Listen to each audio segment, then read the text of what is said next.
I don't have the link in the computer, so I'll go with the phone. I emailed you. I don't have it. Look in your emails. I got it in a text. Yes, they're right in front of me. No, I have it on the phone, but not on the email. I got it. That's okay. I got it in a text. You should have gotten an email too. I didn't get the email, just a text. It's okay. I'm on the phone. Boom, boom, boom. Where's my book? Still, they allowed termites in Miami? I see the calls from some age, but I never seen one in person. Like ghosts, you know. You don't see them. You don't have a wood building. What were they eating there? The concrete? No, this is 1926 building, boy. They tell me there is wood under the ceramic tile, and there is wood in the hallway. 823. I guess I missed a few pages. Okay. Yes. Welcome. Where's my disclaimer? I don't know. Welcome to, we believe it? I still don't know it by heart. Welcome to Garden of the Spirit class studying apples from the orchard for the second time beginning after Pesach 2014. This class meets in Long Meadow, Massachusetts, center of the universe, and is held in memory of Marco and Ruth Bas Moshe, Margaret Vogel of blessed memory. Apples from the orchard contains sections of teachings of Kabbalah from the Arizal, Rabbi Yitzchak Luria, based on the weekly Torah portion, superbly translated and explained by Moshe Wisniewski.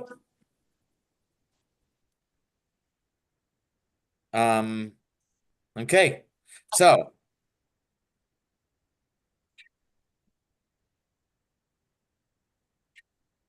oops. Okay, we are here. So we're learning about the war against Midian that the Jewish people waged after Midian enticed the Midianite women, debased themselves into drawing the Jewish people to sin. The Gemara actually has a great detail of their ruses. Is that the right word? Yeah, good word. Their ruses and their strategies. They had, you have to keep in mind the Jewish people were not stuck inside their cloud. They took over cities. People came and went. If Jewish people needed things like tissues, jewelry, nail clippers, Tylenol, deodorant, shampoo, you need all this kind of stuff. And if you happen to sell that and you have a customer base here of a few million people, you're going to go there and sell. So the Jewish people were in the cities, and the Midianite women had everything figured out. So the Jewish people went to Hashem says take revenge, and they went to take revenge, and they took back a lot of spoils.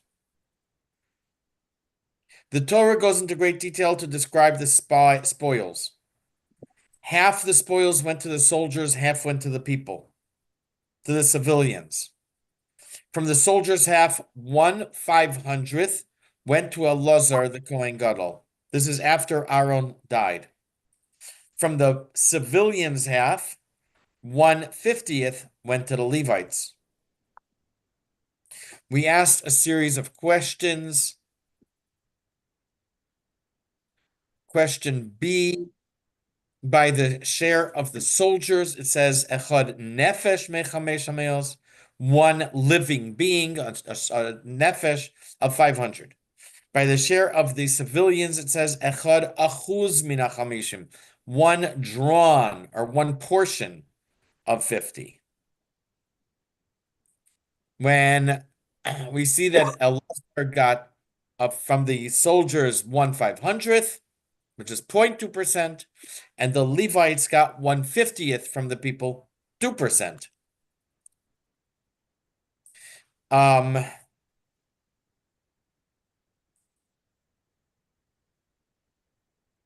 Okay, so then we answered that according to Pshat, according to context, and then we went into the Kabbalistic answer.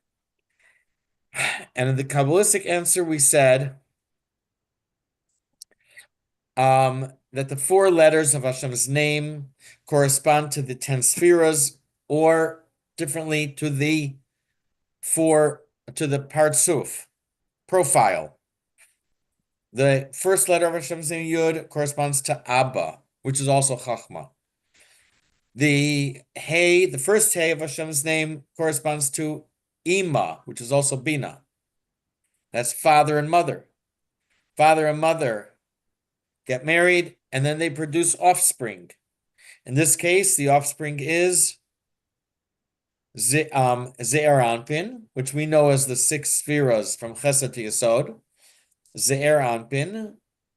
And that is a male offspring, and then there's a female offspring.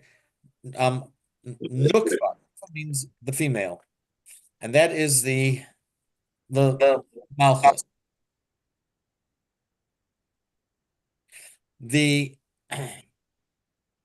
Now what we said is, in the first Hey of Hashem's name, so the Hey we said corresponds to Ima, the mother. But the mother, and then we have the Vav and the Hey come afterwards, the son and the daughter. But the Hey can be seen as, you all know what a Hey looks like. We have the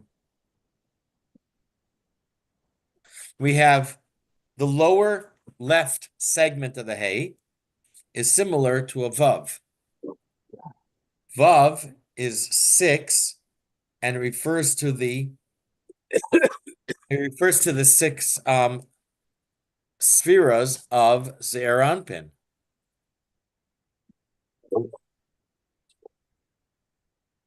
Oh boy.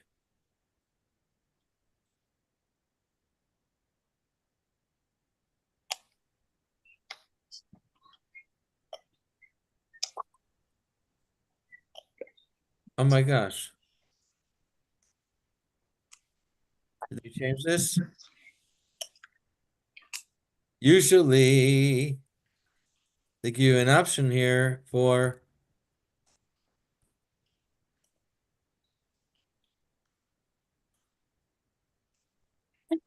View.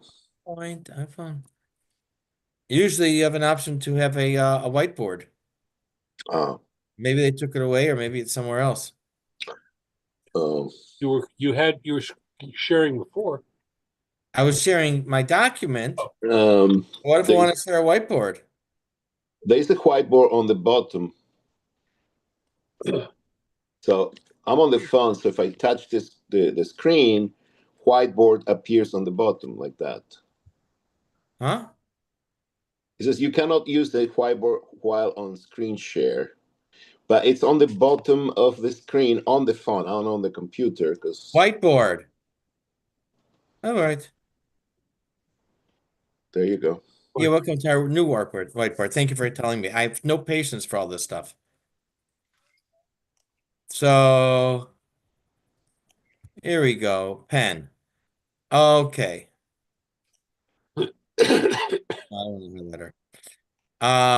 So here we have the letter Hey. Now that looks like a Dalid. And then we have this. So this portion down here is kind of like the letter Vav. And that this within this first Hey of Yudke Vavke is it's Ze'er Anpin before it's been produced as an embryo within Ima, within the mother. So this is the Ze'er Anpin in the womb. of Ima. And what it says is, you don't really see this in the shape of the letter, but that then there's a little extension down there that's kind of like a the letter Tav. That's the wrong color highlighter. Okay, I got a black and white whiteboard. Um, so that little thing is Malchus. So we know that Malchus comes from Zeir Anpin, or Nukva comes from Zeir Anpin. So it comes from Zeir Anpin, but all this is as an embryo. And so this is what we're gonna be. This is what we're what? I'm gonna close this guy. Close, whiteboard.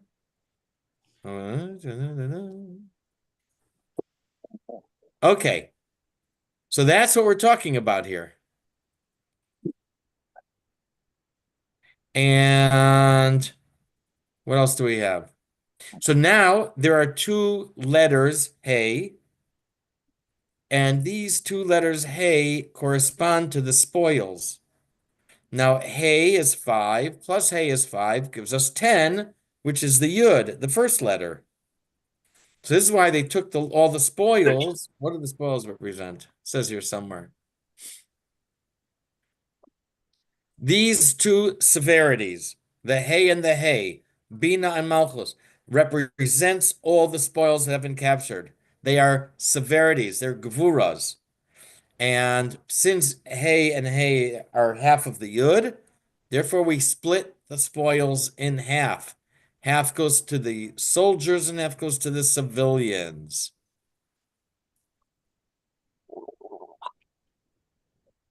And when the Torah says you shall divide the spoils in half, refers to Bina and Malchus, the two letters hay. The first hay for the soldiers, the second hay for the civilians. Okay, number 13. That's a review from last week. We say every day in davening, taken from the book of Nehemiah. I didn't verify that. I did it from memory. L'cha Hashem hagdula v'gvura v'tiferes v'nesa v'ahod ki chol b'shamayim v'aretz l'cha Hashem hamamlacha. There we go. To you, Hashem, is greatness, might, splendor, eternity, beauty, for all in heaven and earth. To you, Hashem, is kingship. And here, I hope you're all familiar with that line. We have here the 7 lower spheres. We have Gedula, meaning chesed. Gedula is greatness, and chesed is abundance of kindness, unlimited kindness. Then we have Gevura, Tiferes, Netzach, and Hod. Yesod is missing. And then we have Mamlacha, which is Malchus, kingship. Instead of Yesod, though, we have the word Kol. So Kol is a stand-in for Yesod. Yesod contains the 5 states of Gvura. That means Gvura of Chesed, Gvura of Tiferes, Gvura of Netzach, and Gvura of Hod. And these 5 states of Gvura go into Yesod. Each of these, and the word Yesod again is represented by the word Kol. Each of these 5 subspheres, all Gevuros, all severities, is divided into 10 subspheres for a total of 50, which is the gematria of the word Kol. So Kol is an appropriate representation or stand-in for the sphere of Yesod, because there are 50 of these gevuras, if we count them the subspheres, and Kol has a gematria. We are on 823. Alan, you have your book now. Start where it says now. Now there are always only 5 states of Gevura, that is from Chesed to Hod, as is known. These 5 states of Gevura pour into Yesod, which is therefore termed all Kol. their numerical value is 50, since when they are there below in Yesod, each sub divides into 10 sub-subspheros. These sub-spheros of Gevurah, of the 5 spheres of Chesed, Gevurah, Tiferes, Netzach, and Hod, descend into Yesod, and from there are passed to Malchus. This being how the partsuf of Nukva is constructed. In the verses, to you, O Hashem, is the greatness, Gedula, a synonym for Chesed, and the power, Gevurah, and the beauty, Tiferes, and the eternity, Netzach, and the glory, Hod. For all kol that is in heaven and on earth is yours. Yours, O Hashem, is the kingship, Mamlacha, from Malchus. The word all, kol, signifies Yesod. This is because, as we said, Yesod coalesces the flow of the preceding 5 sephiros, in our case, the sub-sephiros of Gevurah within them. The numerical value of this word, Kuf Lamed, is 50. This alludes to the subdivision of these 5 states of Gevurah, each into a full array of 10 sephiros. 1 minute.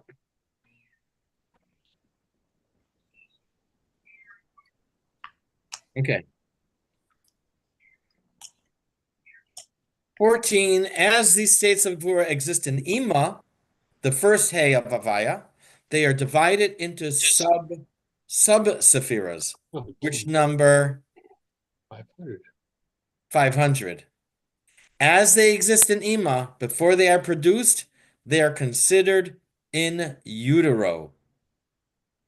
So in the second hay, they're 50. In the first hay, they're 500. They are sub-sephiras. Go ahead, Alan. In contrast,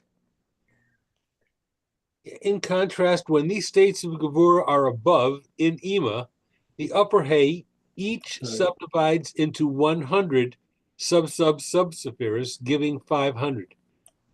Although while in utero within Ima, the partsufim of Zeranpin and Nukva are not fully developed, their consciousness is nonetheless far more expansive than it will be when they are born and emerge from the womb.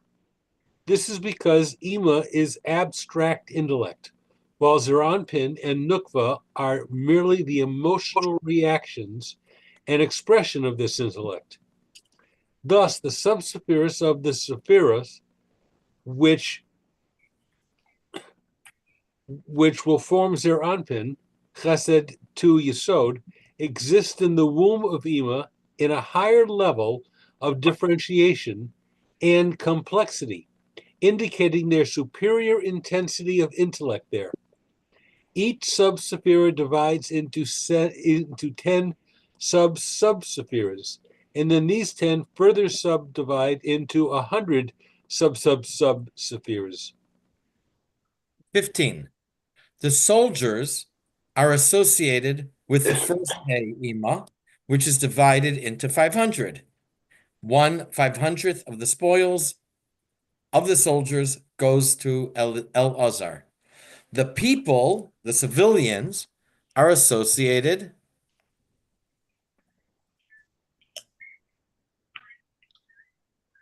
with the second hay, Malchus, which is divided into 50. And so 1/50th of the spoils of the civilians goes to the Levites.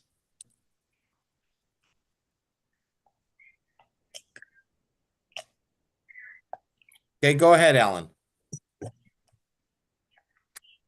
This is why the portion taken from the soldiers is 1/500th, and that taken from the civilians is 1/50th. The soldiers personify the states of Gevurah within the womb of Bina, while the civilians personify the states of Gevurah within Yesod, on their way to Malchus. We have now answered question number 3 above. Here. Okay.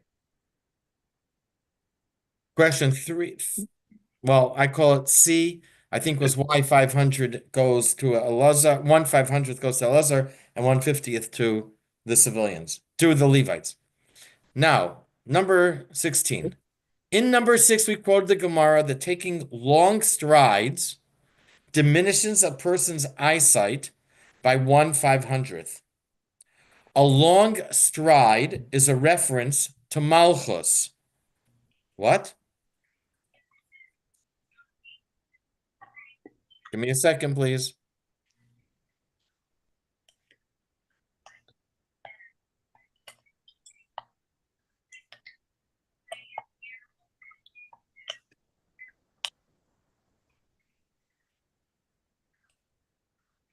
Oh boy, I hate this. Okay. How did it get moved over? There we are. Here we are. That highlight. Come on. How do we change the color on the highlight? That highlight that we have here on the bottom left of the hay, the very bottom left of the hay, is like a footstep. It's taking a step forward. And therefore, it associates this. That's one reason why it associates this whole idea with the statement in the Gemara that taking long strides diminishes a person's eyesight by 1/500th, because this is like the letter taking a step forward.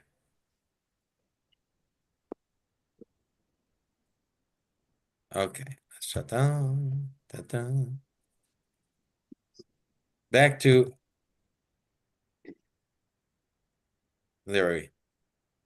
In number 6, we explained that the segment at the lower left side of the first hay corresponds to Ze'er Anpin as it exists in utero, in Bina, and a little extension grows from the segment, similar to the bottom left of the letter Tav, which represents Malchus in utero, and this is like a footstep, a foot that moves steps forward.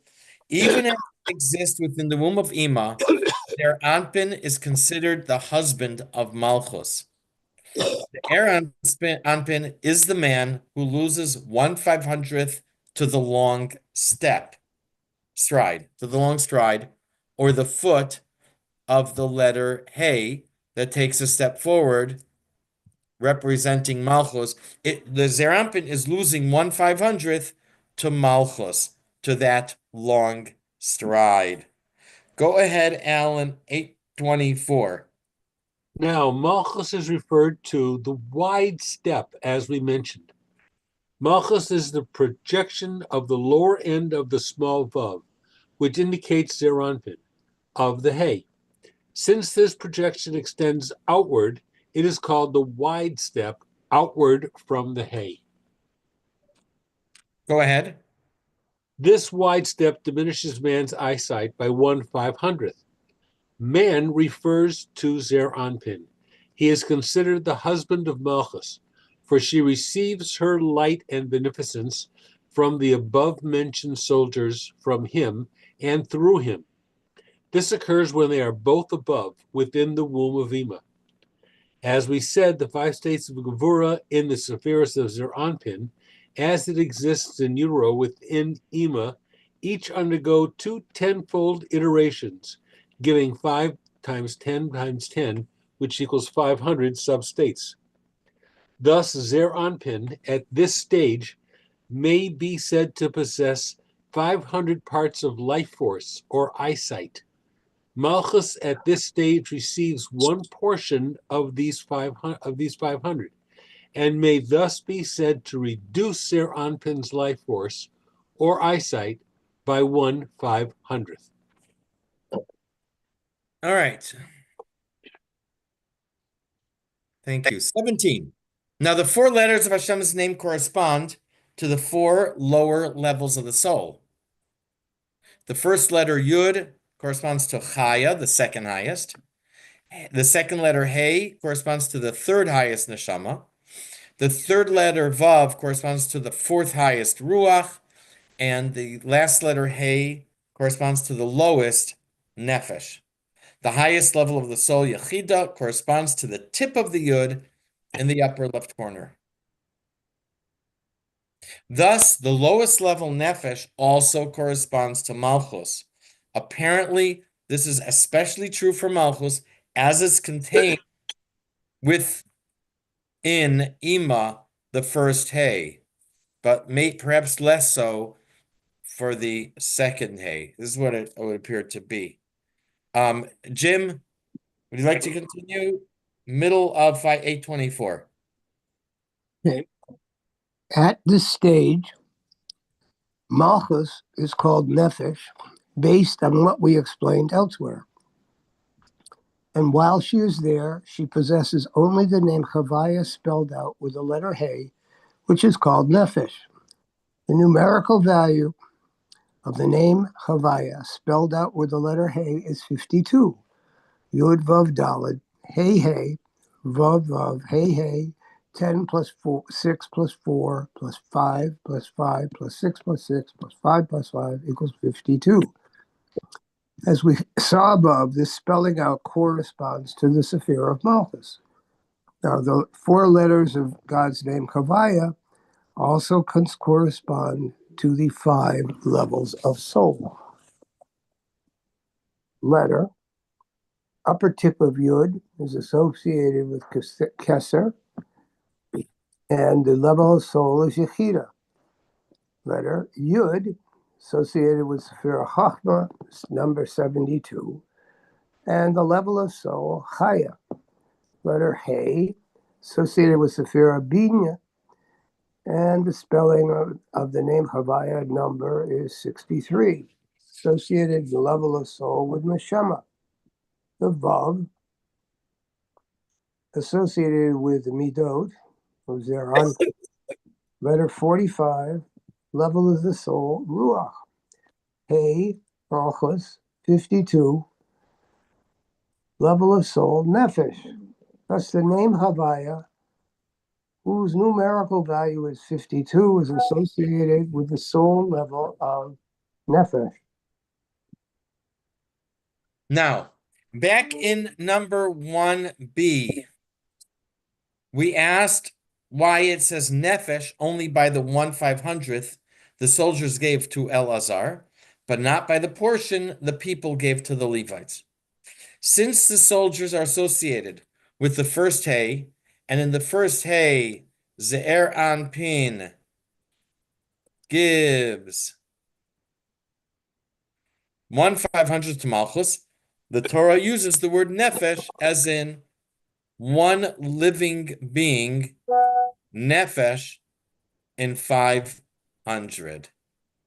It only says it with the soul. The question was, why does it say Nefesh only by the 500th that the soldiers gave to Elazar, but it uses a different word by the 1/50th that the civilians gave to the Levites. So now we know. Go ahead, Jim. This is why it is written, with regard to the portion taken from the soldiers, 1 item in 500. The word for item in this verse is Nefesh. We've thus answered now question number 2 above. Okay. I have it as 1b. I wrote a little different. At this stage, where Zerampin and Nukva are in the womb of Ima, 1/500th is given to Elazar the Kohen. In general, Kohen is associated with Chesed, and Levite is associated with Gevura. The word used for the portion given to the Kohen is Trumas Hashem, which means to, I think it said to raise up a tribute, but carries the connotation of being separated. From Malchus within the womb of Ima, a separate entity of Ze'er Anpin is born. From the first hay of Avaya comes the letter Vav. From Ima comes Ze'er Anpin as a different, as an independent entity. Go ahead, Jim. This is also why this portion is given to Eleazar the priest, as it is written, give them to Eleazar the priest, as a contribution to God. The priest is the personification of Chesed, which serves to develop this portion into a full-fledged contribution to God in the sense of something separated. As we explained previously, the priests, Kohanim, express the divine attribute of loving kindness, Chesed, while the Levites express the attribute of severity. By giving this embryonic version of Malchus to Chesed, the love Zeranpin showers on it causes it to grow and develop until, at birth, it emerges as an independent parcel, and not just as an appendage sticking out of the lower extremity of Zeranpin. This process is obviously reenacted in the way Eve is created out of Adam in the Garden of Eden. The word used in this verse for contribution is teruma, which literally means a portion lifted up and out of the mass from which it is taken. Thus, given the 1/500th to Eleazar signifies the making of Malchus into an independent entity of Zeron.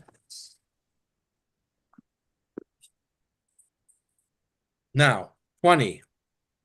At the second hay, Zeranpin and Nukva have separated from Ima.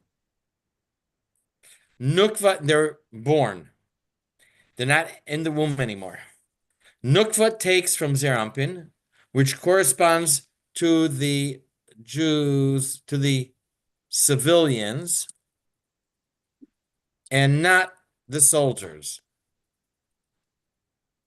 As we said in number 13, Yesod of Zeranpin, is that it? From whom Nukva emanates, is represented by the word kol, whose gematria is 50. Therefore, the Levites take 1/50th from the spoils of the civilians. Why?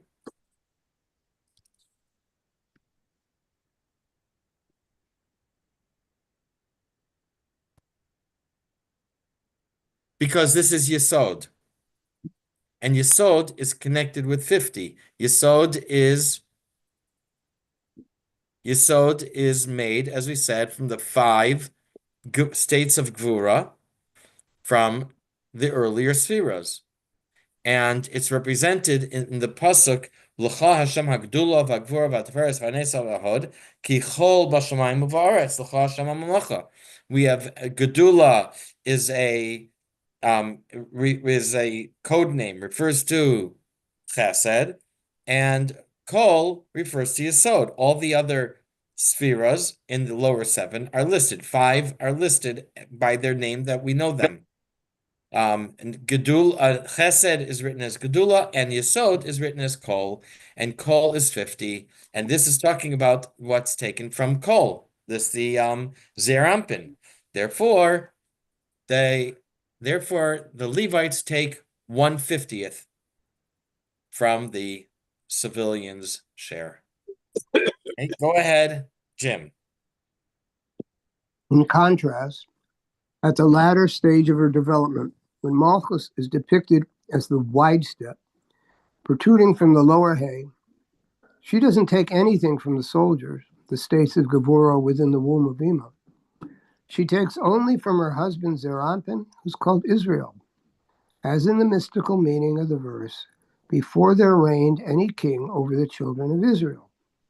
Once Malchus has emerged and is developing as a partzif in her own right, her development does not depend on any influx from her in utero origins within Ima.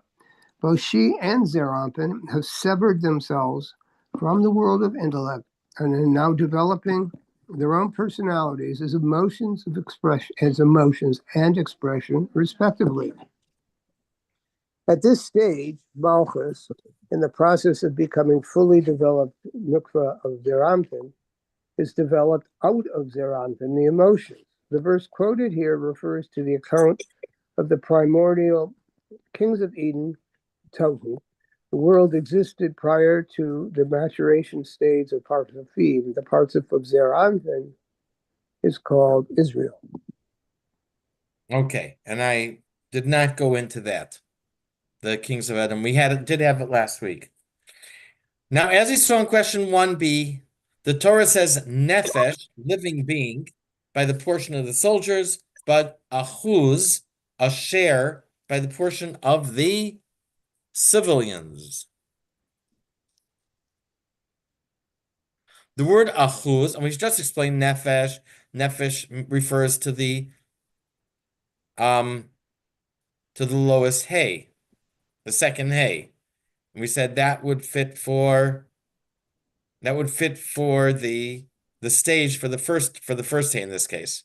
But the word achuz also means to snatch or grab. At the second hay, nukva grabs onto yesod, represented by the lower portion of the letter vav of Havaya. We said that lower portion, and that is of the real letter vav, not the one that's in the womb of hay of the second letter of the first hay, but the standalone vav, the third letter. So the bottom of it, we say that nukva grabs onto it, and that's why over here the civilians half is the second hay, and that's why it says the word achuz, grabbing onto. Okay. Go ahead. Yeah, there are two more to go. I think I should have said that this one before. She therefore takes only 1/50th, since she receives her influx from Yesod of Zeranpin, which is alluded to by the word all, kol, whose numerical value is 50. Yes, that is correct. Gershon, page Yep. 826. Thank you, Jim. Mhm. It is therefore written here one portion for she clings to and depends upon at this point the lower extremity of the letter Vav. That means Yesod of Zerampin. This is in contrast to the stage of in utero described above, when Malchus is receiving her life force from the soldiers. This is the continuation of the mystical answer to question number 2.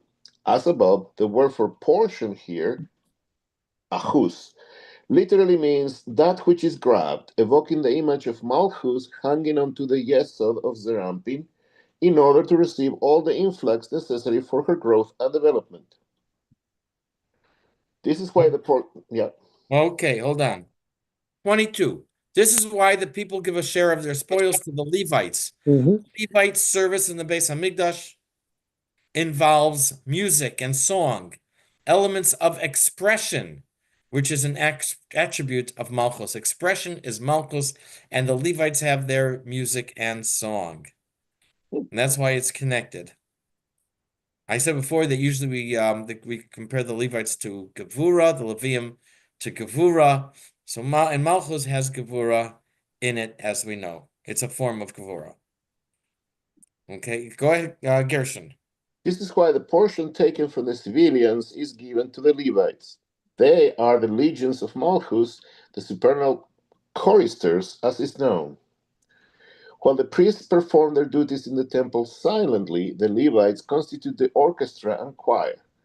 Thus, they express the emotions that accompany the sacrificial service. As such, they were obviously instruments of Malchus, the Sephira of expression.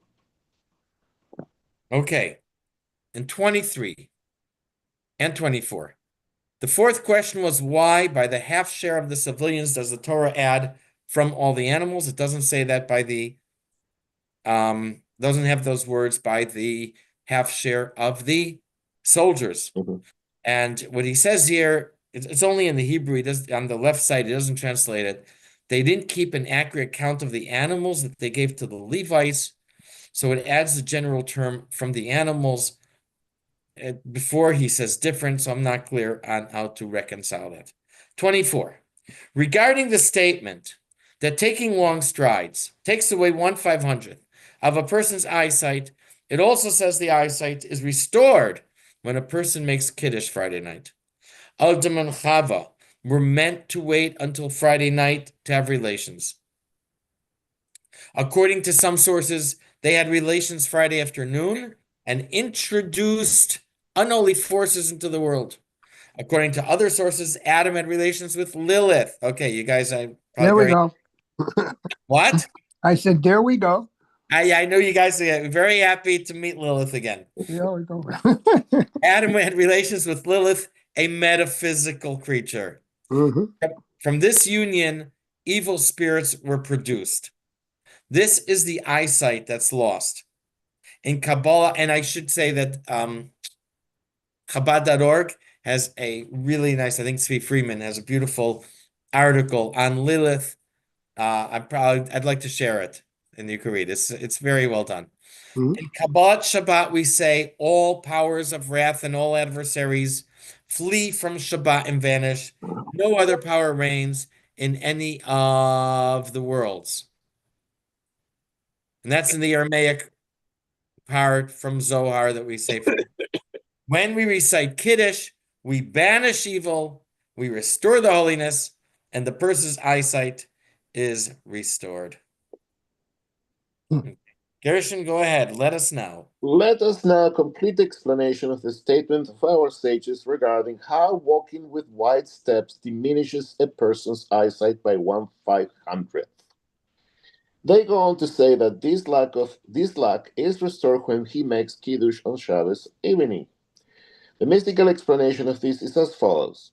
On Friday, Zerampin was producing demons, spirits, and succubi, as is known.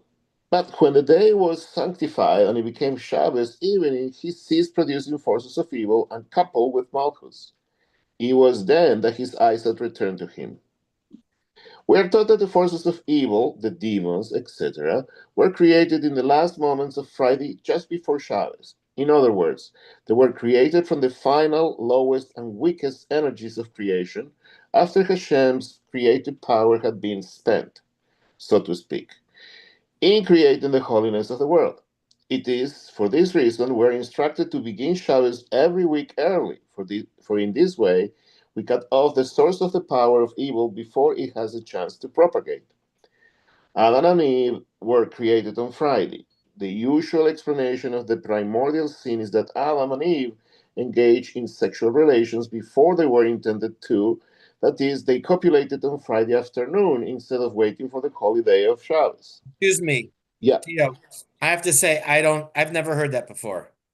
okay. That's news to me. This is this is different than the Eve and the snake, This is, yeah, it's not Genesis, yeah. Why? and eating from disobeying The and tree of eating life, from yeah. Well, the it's tree a of knowledge. package deal, Jim. What even Rashi brings down is that the snake saw Adam and Eve having relations. Yeah, And the snake said, like, got kind of jealous and said, "Hey, I'd like to be there instead of Adam." yeah, I get that part. But So the that fits in. the sin was the is not following Hashem's will. It's a package deal. Yeah, It's all a package deal. yeah, okay. All right. Okay. Yeah. So we could talk a little afterwards about that. Go ahead, Gershon. By engaging in marital relations outside of the context of holiness, they profane them. That means approach them from the perspective of personal gratification and thus actualize the world's latent potential of egocentricity and evil. However, in certain sources, it is said that Adam did not copulate on Friday with Eve at all, but with Lilith, a precursor of his true wife. Okay.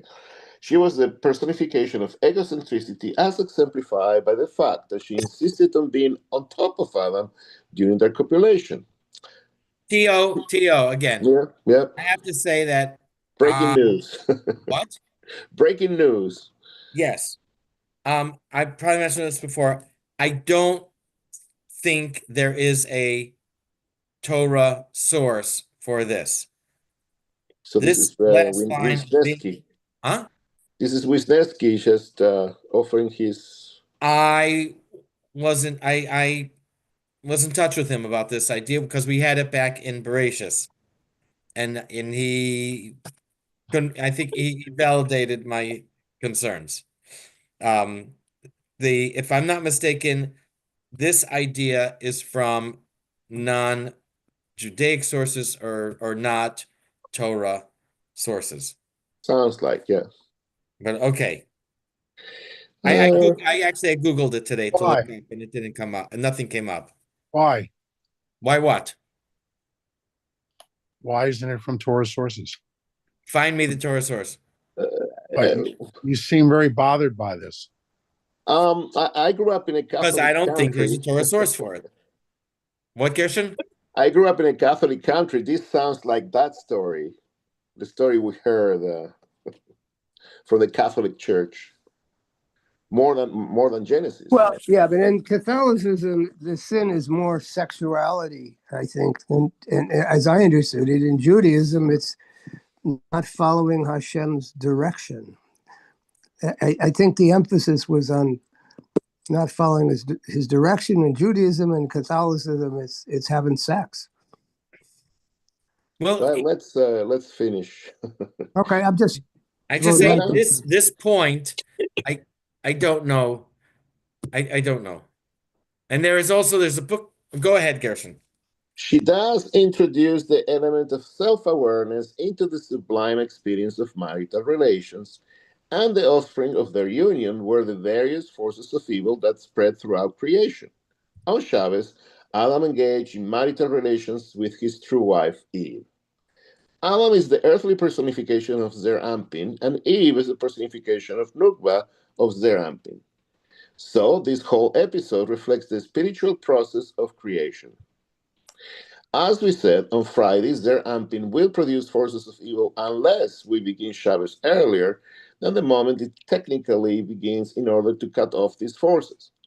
Shabbos itself, especially the holy union of husband and wife, reflecting the union of Hashem and Israel, Zer Anpin and Nukba, also serves to cut off the source of life force of the force of evil. By coupling with his mate, Nukba, Zer Anpin, is in a sense reuniting with the 1/500th of his life force she took from him in order to emerge as an independent Parsuf from the womb of Ima. Thus, by sanctifying Shabbos, his eyesight is restored. It could also be that the Arizal is here alluding to the statement of our sages that improper issue of semen, that is other than to one's wife, and then only when she is permitted to him, diminishes a person's eyesight. Another Catholic myth. Focusing on women other than one's wife is a misuse of the power of sight, and misusing one's God given powers weakens them. By focusing one's love and sexuality intensely on one's spouse, which, as we said, is the essence of the Shabbos, the reunion of the divine and earthly couple, one rectifies his power of eyesight and its power is restored. Okay. The end. Okay. So my takeaway from this is the idea of the spoils of Midian. They represent severities. We have it's divided in half. Half goes to the soldiers, half goes to the civilians. The half from the soldiers is connected with the first hay of Hashem's name, and over there we have the sub spheres of the severities, which are 1/500th or 500 of them, and then in the second the last letter, the second hay goes to the civilians, and that is 1/50th, and that is sub spheres of the Gvuras, and so on and so forth.